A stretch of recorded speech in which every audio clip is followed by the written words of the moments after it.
Kalau kita ada masalah, ada pergumulan, karena kita jauh dari Tuhan, itu bukan ujian namanya. Itu namanya hukuman dosa. Beda konteks ya.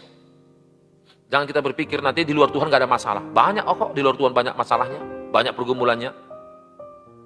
Mereka menderita, tapi itu bukan ujian, itu hukuman dosanya. Karena dosanya lah makanya mereka menderita. Orang dia mabuk, judi, main perempuan, kan menderita hidupnya gara-gara itu. Jadi karena perbuatannya sendiri dia menderita. Amin. Tapi kalau kita kan hidup dalam kebenaran, kita nggak mau lagi mabuk, nggak lagi mau judi, nggak mau lagi main perempuan, tapi tetap juga ada penderitaan. Itu namanya ujian. Tuhan izinkan itu terjadi supaya kita dibentuk oleh Tuhan, supaya menjadi orang Kristen yang berharga di matanya. Haleluya. Ayat yang ke-22. Jadi kalau untuk menunjukkan murkanya dan menyatakan kuasanya, Allah menaruh kesabaran yang besar terhadap benda-benda kemurkaannya yang telah disiapkan untuk kebinasaannya. Ayat 23.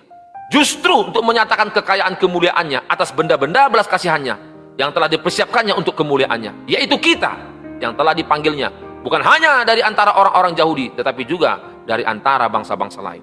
Ini yang maksudnya benda-benda kemurkaan dan benda-benda kemuliaan itu ialah antara orang benar dan orang fasik. Supaya saudara paham ya ayat ini. Jadi di sini dijelaskan, kalau Allah pun katanya untuk menunjukkan murkanya, dia sedang menaruh kesabaran terhadap benda-benda kemurkaannya.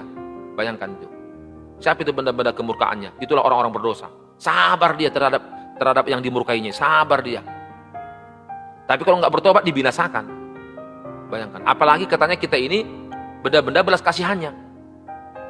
Yang sudah Tuhan persiapkan untuk kemuliaannya.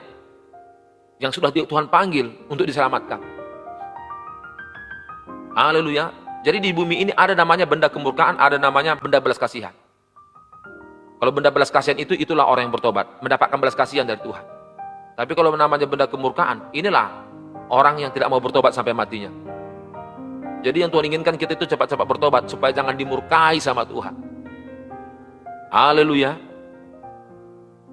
Jadi semua proses kehidupan ini adalah cara Tuhan membentuk kita supaya kita berharga. Semua proses kehidupan ini. Contohnya kayu hutan. Di saat kayu itu masih di hutan, itu nggak ada harganya. Ini salah satu contoh lagi ya, saya sampaikan kepada saudara. Tapi di saat kayu hutan itu ditebang dan dibawa ke tukang somil, apa itu somil Pak Pendeta? Itu yang membentuk meja, kursi, itu namanya somil. Jadi di saat kayu hutan itu ditebang dan dibawa kepada tukang somil dan dibentuk menjadi meja, dibentuk menjadi kursi, dibentuk menjadi lemari, kayu tadi akhirnya menjadi bernilai dan berharga. Apalagi ditambah dengan banyaknya ukiran-ukiran, semakin tinggi nilainya. Dan ini biasanya harganya mahal, dan kalau semakin banyak ukirannya dan cantik, ini tempatnya bisa di rumah-rumah mewah dan di rumah-rumah pejabat. Tapi sebelum sampai kepada tahap ini, sebelum sampai, itu pohon tersebut harus siap menderita. Karena di saat ditebang dia kan, saya nggak mendongeng ya, ini contoh juga. Kalau pohon itu bisa bicara, pasti dia akan menjerit dan kesakitan ketika dia ditebang. Pakai mesin sinso.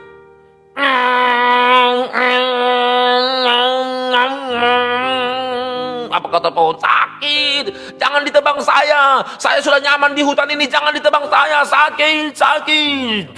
Tumbang pohonnya. Dibawalah pohon tadi ke tukang somil. Baru sampai di tukang somil, dipahat lagi, dibelah dulu. Dibelah jadi papan, dibelah jadi roti. Sakit, kata kayu tadi. Baru dibentuk jadi kursi dan meja.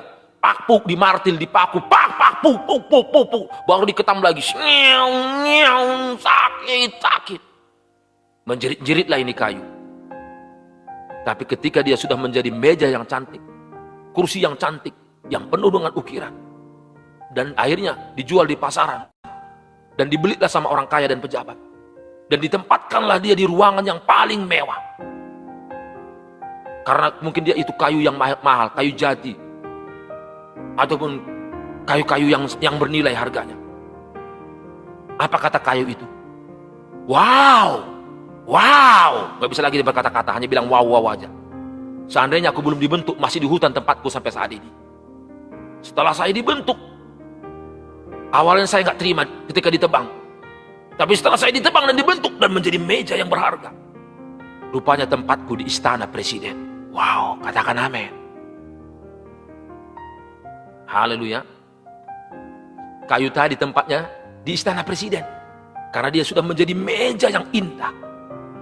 Dengan berbagai ukiran-ukiran yang membuat mata terpesona memandangnya.